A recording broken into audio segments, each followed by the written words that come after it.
Comme à notre grande habitude, nous allons nous interroger. Tchad, N'Djamena menace de se retirer de la force multinationale mixte. Menace ou faux départ? Nous nous interrogeons encore, mesdames, messieurs, ce matin.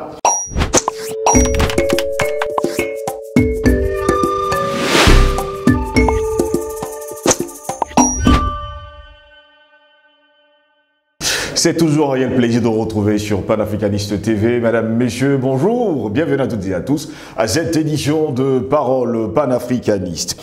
Le Tchad songerait à se retirer de la force multinationale mixte. Une force créée, il faut le rappeler, en 1994 par la Commission du bassin du lac Tchad pour combattre Boko Haram et le grand banditisme dans cette zone. Cette décision, si elle est confirmée, ferait suite à la récente attaque djihadiste qui a entraîné la mort d'une quarantaine de soldats tchadiens. N'Djamena met en cause l'inefficacité de cette coalition, alors que certains experts relèvent plutôt des dysfonctionnements du côté du Tchad. La présidence tchadienne mettrait en avant, pour justifier cette menace, le manque de mutualisation des efforts et la léthargie sur le terrain face à ce groupe qu'on appelle Boko Haram. Les autorités tchadiennes déplorent que depuis une semaine, le président tchadien se retrouverait seul sur le terrain dans la région du lac pour diriger les opérations contre le groupe terroriste sans assistance de la force multinationale mixte. Mais pour le sociologue et enseignant-chercheur Agaziz Baroum, par ailleurs consultant au Centre d'études pour le développement et la prévention de l'extrémisme, l'inefficacité des forces armées dans cette localité s'explique par le manque de moyens. On pourrait également expliquer cela par la négligence même des autorités militaires, estime-t-il, mais aussi par le manque de matériel militaire, parce que Boko Haram attaque toujours la nuit et nos forces de défense et de sécurité n'ont pas le matériel militaire capable de faire face à ces attaques la nuit. Même si le bilan de cette force semble mitigé, sa création a permis, on nous fait savoir d'ailleurs, d'affaiblir les groupes terroristes dans la zone. Il faut également rappeler que le Cameroun avait également souffert de la sorte il y a quelques années, se battant seul contre ce groupe islamique. La lutte contre le terrorisme n'est pas une lutte individuelle, c'est une lutte collective, rappelle d'ailleurs le chercheur. Si aujourd'hui le Tchad prend le risque de s'individualiser dans la lutte contre le terrorisme, le pays pourrait essuyer davantage de défaites parce que le Tchad pourrait se retrouver dans une situation où, pour poursuivre d'éventuels terroristes jusque dans les territoires voisins, ces accords pourraient ne pas lui être accordés par ses voisins.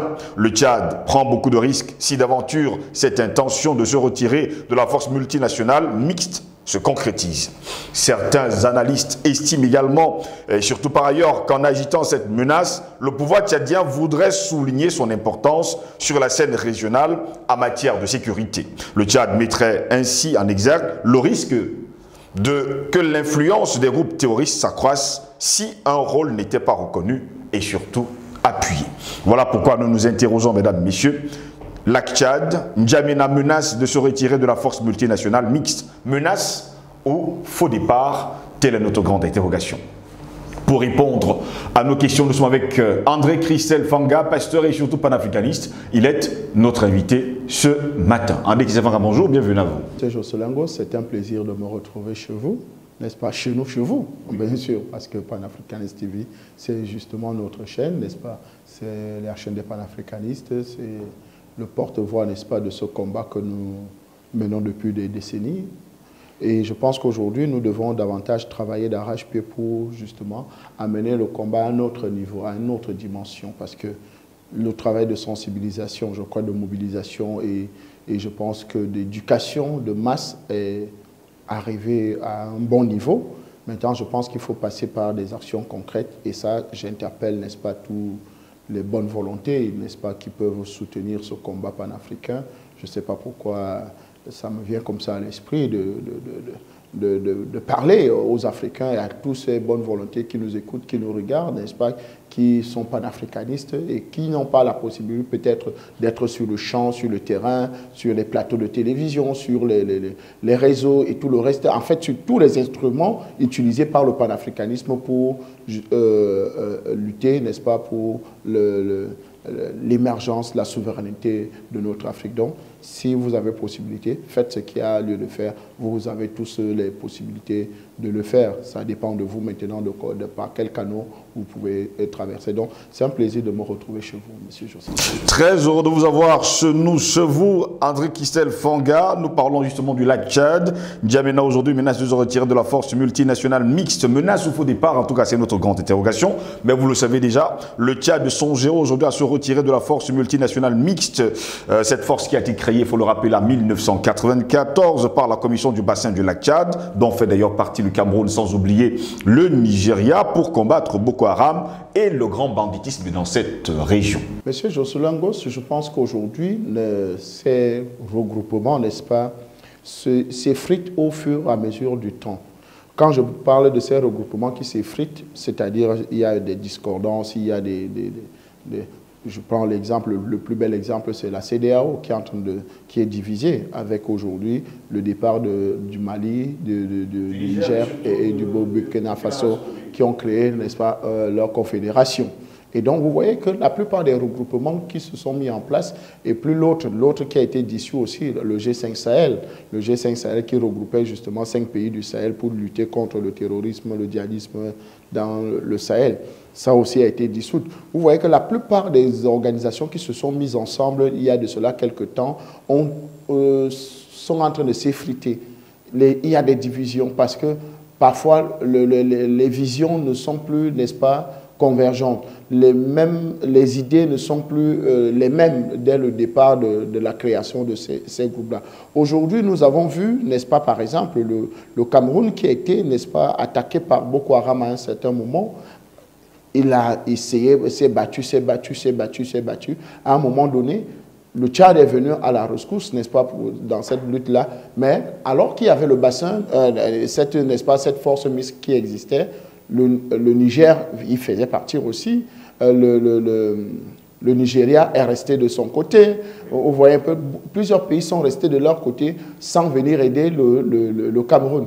Et si le Tchad est entré, par exemple, en soutien, n'est-ce pas, au Cameroun, c'est parce que justement, le Tchad n'a pas de port. Et donc, la plupart des ressources, n'est-ce pas, du Tchad, n'est-ce pas, transitent par le Cameroun. C'est-à-dire les importations qui vont vers le Tchad transitent par le Cameroun. Donc, et comme c'était la région septentrionale qui fait partie du corridor qui conduit de la marchandise du port de Douala pour N'Djamena, et c'est sur ce corridor-là que Boko Haram agissait, c'est-à-dire à partir de Maroua, Koussiri, n'est-ce pas, et jusqu'à dans les 3 frontières, les zones des 3 frontières, c'est-à-dire la frontière du Nigeria, la frontière du Tchad. Et donc, c'est ça qui amène, n'est-ce pas, le Tchad à entrer en guerre contre Boko Haram, parce que justement, les denrées n'arrivaient plus, parce que les camions étaient attaqués, en fait les routes étaient coupées avec les explosions de Boko Haram qui avaient plusieurs fois dans les marchés au niveau de l'extrême nord. Donc vous voyez que ça a empêché véritablement le trafic. Donc il fallait véritablement que l'armée tchadienne entre dans cette guerre pour essayer d'alléger la tâche pour que le corridor puisse être fluide. Voilà comment N'Djamena entre en guerre. Ce n'était pas prioritairement parce que la force mixte existait pour justement davantage, n'est-ce pas, se soutenir mutuellement face à Boko Haram. Non. Maintenant qu'il y a eu des évolutions et que le Cameroun a réussi à juguler, le Tchad se retrouve aujourd'hui attaqué parce qu'il y a de cela une semaine. Le Tchad a été attaqué. Voilà, 40 soldats sont tombés par la faute de Boko Haram. Mais moi, je dis toujours, monsieur Jocelyn Goss, peut-être ce n'est pas le sujet à l'ordre du jour, mais je voudrais vous dire, Boko Haram n'est pas Boko Haram. Boko Haram est comme cette belle veste que je porte, qui vient couvrir, alors que, en fait, comme les Saintes Écritures le disent. Ils ont revêtu la peau de l'agneau, alors qu'à l'intérieur, ce sont des loups ravisseurs. Donc, en réalité, Boko Haram n'est qu'un instrument, un nom utilisé, n'est-ce pas, par les djihadistes terroristes français. Parce que si réellement Boko Haram existait, c'est-à-dire Boko Haram, ils nous ont expliqué que Boko Haram, l'école du blanc, c'est un péché. C'est ce qu'ils nous avaient dit. Que Boko Haram, l'école du blanc est un péché. Mais nous, on n'a jamais vu où Boko Haram s'est attaqué, n'est-ce pas, à l'école du blanc. S'est attaqué, n'est-ce pas, aux blancs. Oui. Boko Haram ne s'attaque qu'à qui? Aux pauvres populations. D'ailleurs, Boko Haram est né où? Au Nigeria, dans l'état du Borno, n'est-ce pas?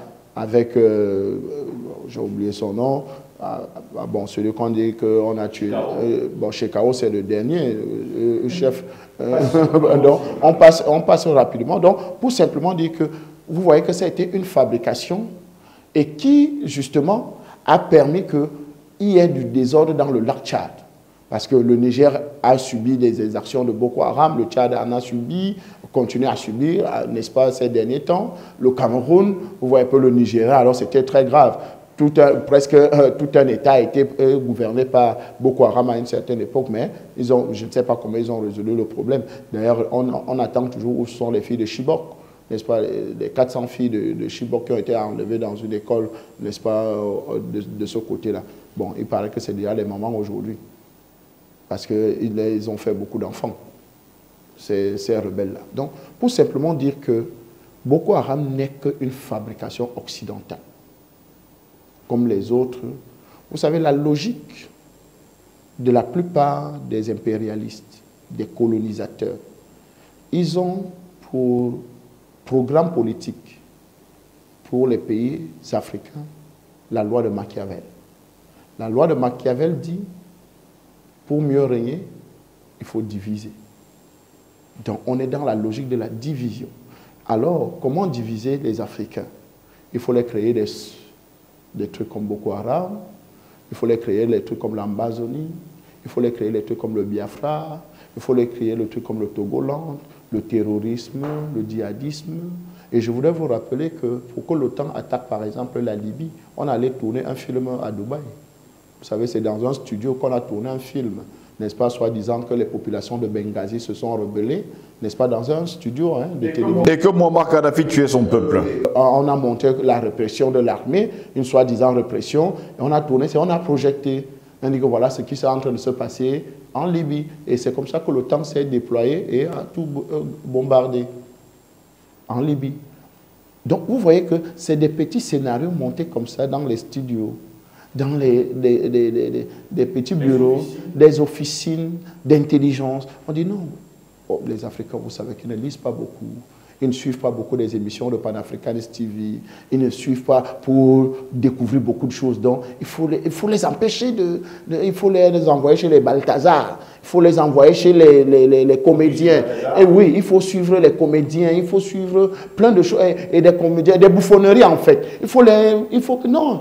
Les distraire. Envoyez-les là-bas. Il ne faut pas qu'ils suivent des choses intéressantes. Parce que s'ils suivent des choses intéressantes, ça va les permettre de sécuriser leur pays et de comprendre les enjeux et de devenir, n'est-ce pas, parce que la meilleure ceinture de sécurité d'un pays, c'est le peuple.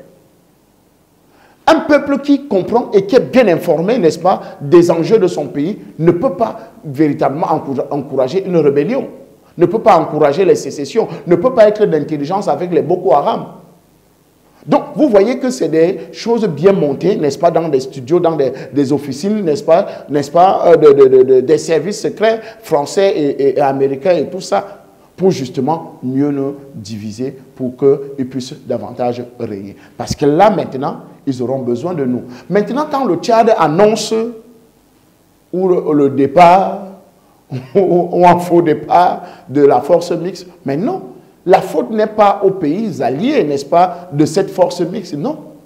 En fait, c'est même un petit chantage pour crier au secours que venez m'aider.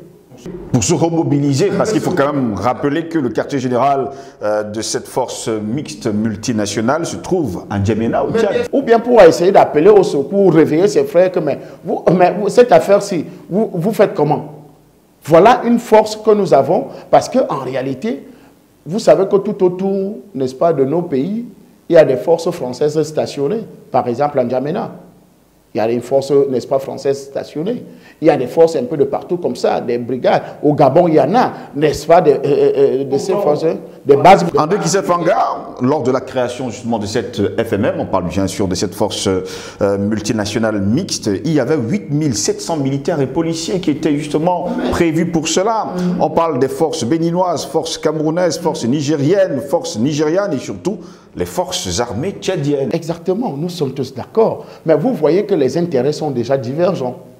Le Bénin de Patrice Talon est encore un pays, mais il participe à quoi? Talon est devenu un vendu de l'Occident. Talon, c'est un agent, n'est-ce pas, de l'impérialisme aujourd'hui. Donc vous comptez sur le Bénin pour venir défendre les causes africaines aujourd'hui? Non, vous êtes perdus. Pourquoi le Niger ne... Mais le Niger a d'abord ses problèmes. Le Nigeria, je parle du Nigeria qui ne bouge pas. Et vous parlez encore d'un autre, le plus vendu, l'agent de la CIA qui est actuellement au niveau, n'est-ce pas, du Nigeria. Vous savez que M. Tinubu est un agent de la CIA, n'est-ce pas, qui justement travaille pour davantage déstabiliser la plupart des pays. Par exemple, le Nigeria veut déstabiliser le Niger, par exemple. Alors qu'ils font partie, n'est-ce pas, en dehors du même peuple, de cette force mixte, qui devait justement lutter contre le djihadisme, le terrorisme, contre le Boko Haram, contre tout ça. Mais c'est le Nigeria qui coupe l'électricité au Niger. Le Bénin qui ferme ses frontières avec le Niger. Vous voyez que tant de choses. Donc, vous comprenez que ce n'est pas une affaire, il faut véritablement, c'est plus loin. Et je pense que le Tchad est dans une très bonne logique, parce que c'est une sonnette d'alarme aussi, pour réveiller les autres, pour dire que, mais, on ne peut pas être attaqué comme ça et on ne se remobilise pas. Parce qu'il faut une remobilisation. Parce que l'idée première, par exemple, le G5 Sahel, c'était une idée du maréchal du Tchad.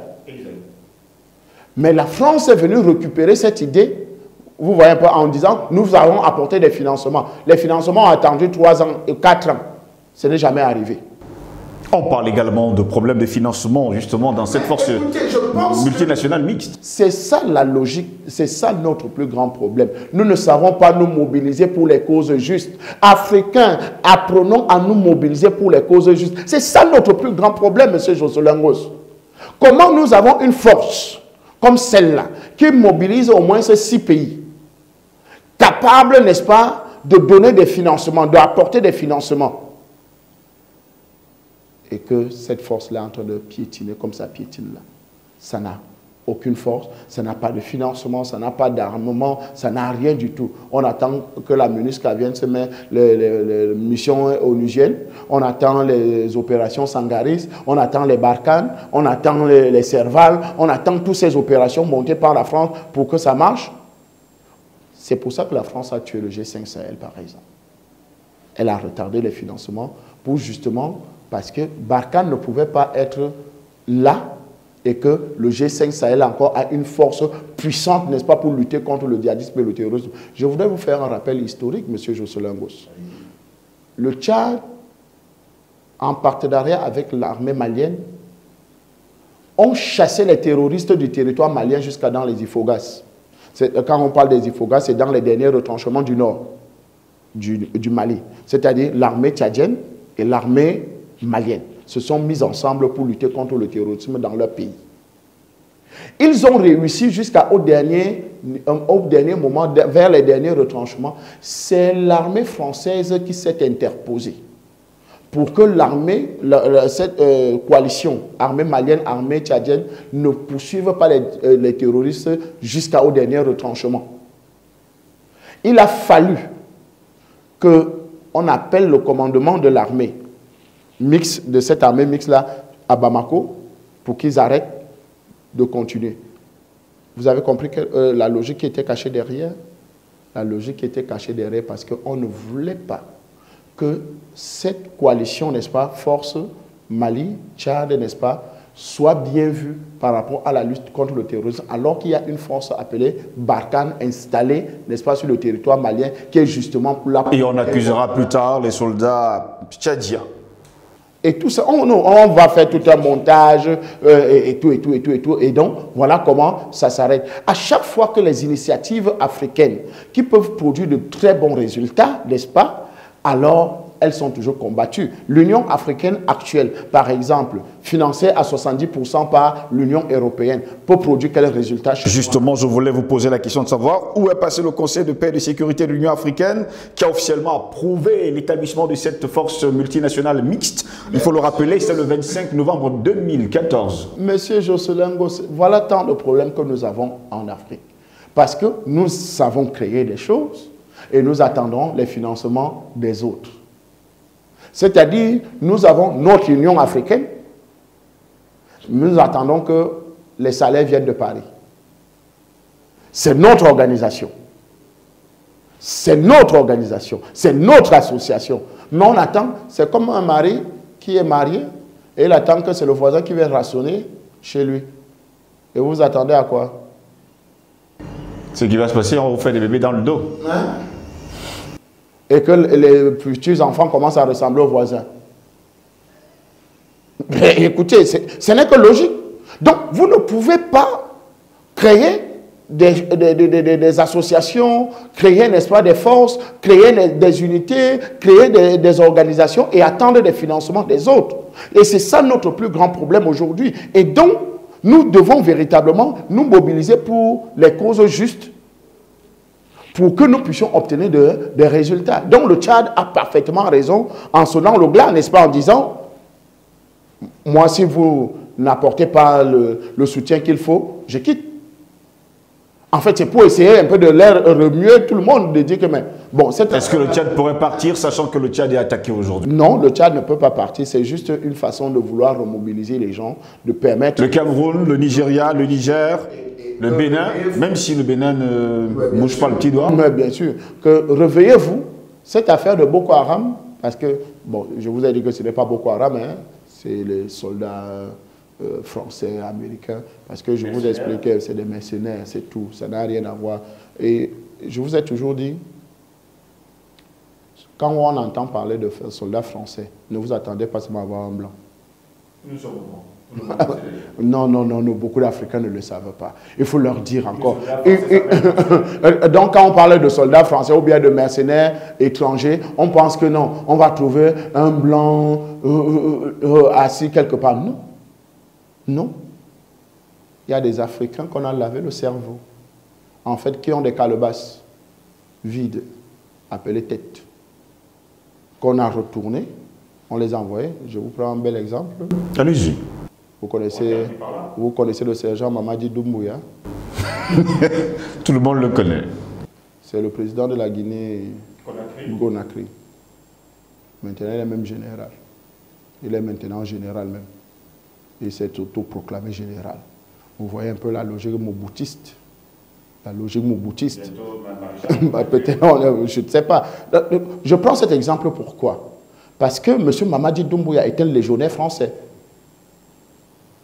C'est un soldat français qui a été recruté par Alpha Condé, le président, n'est-ce pas, de la Guinée-Conakry.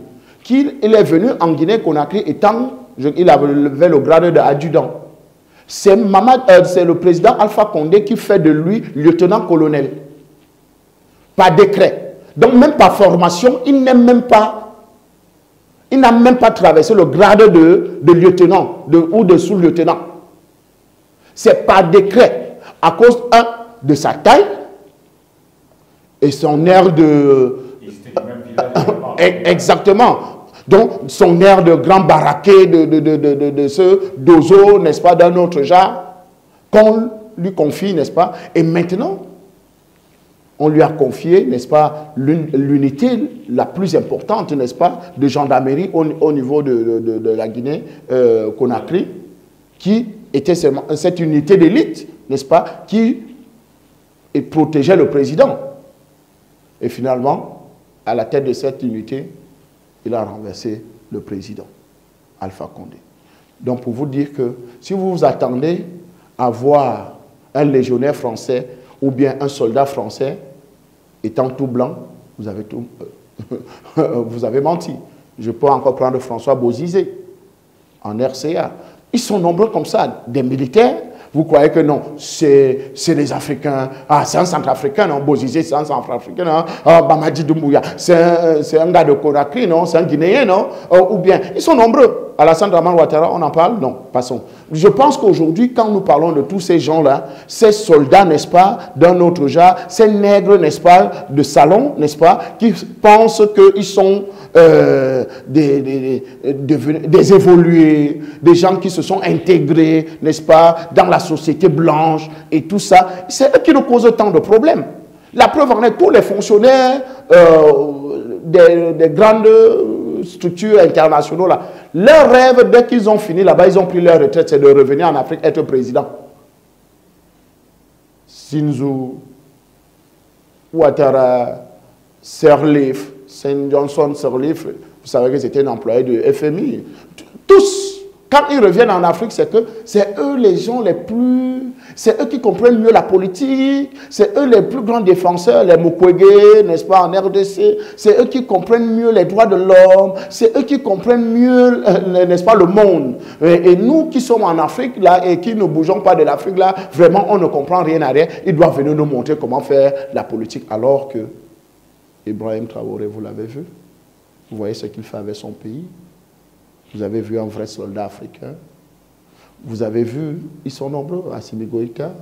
Et quand je parlais tout à l'heure du partenariat Tchad-Mali, le commandant de cette force mixte, n'est-ce pas, de cette coalition, c'était Assimi Goïta. Et vous comprenez pourquoi il a renversé le pouvoir de Bamako. Exact. Parce que c'est lui qui était au devant des troupes, n'est-ce pas, qui justement défendait le Mali par rapport à ces terroristes djihadistes. Et qu'un petit sergent français est venu lui dire, monsieur, stoppez. Il faut que Bamako donne d'abord ordre avant que vous continuiez, n'est-ce pas? En plein Mali, hein? Vous savez que François Hollande a reçu le président malien, n'est-ce pas? Mais un président français vient recevoir, n'est-ce pas, le président de ce pays-là au nord de son pays. Donc le président français atterrit. C'est là où on appelle Bamako, on dit que, mais toi tu fais quoi ici? Le président français à Gao, il faut... C'est là où il départ et c'est lui qui le reçoit. Donc, en fait, il voulait dire que c'est mon territoire, ça m'appartient, je fais j'entre quand je veux. Alors que, diplomatiquement, ça s'explique. Comment un chef d'État français peut atterrir dans un pays, n'est-ce pas? C'est plutôt l'autorité, n'est-ce pas, le président de ce pays-là qui est surpris et va à sa rencontre. Alors que c'est le président malien qui devait être justement là-bas en train de l'attendre et dire que bienvenue. Mais c'est plutôt lui qui a dit bienvenue au président malien. Donc, pour vous dire que, véritablement, cette lutte, le Tchad fait bien de réveiller ce dossier pour que, si on peut se bouger un peu les fesses, n'est-ce pas, de notre siège, je ne sais pas si on a mis le super glue sur les sièges de ces dirigeants-là, du Nigeria, du Niger, du Cameroun, du Bénin et tout ça. Bref, ça fait mal.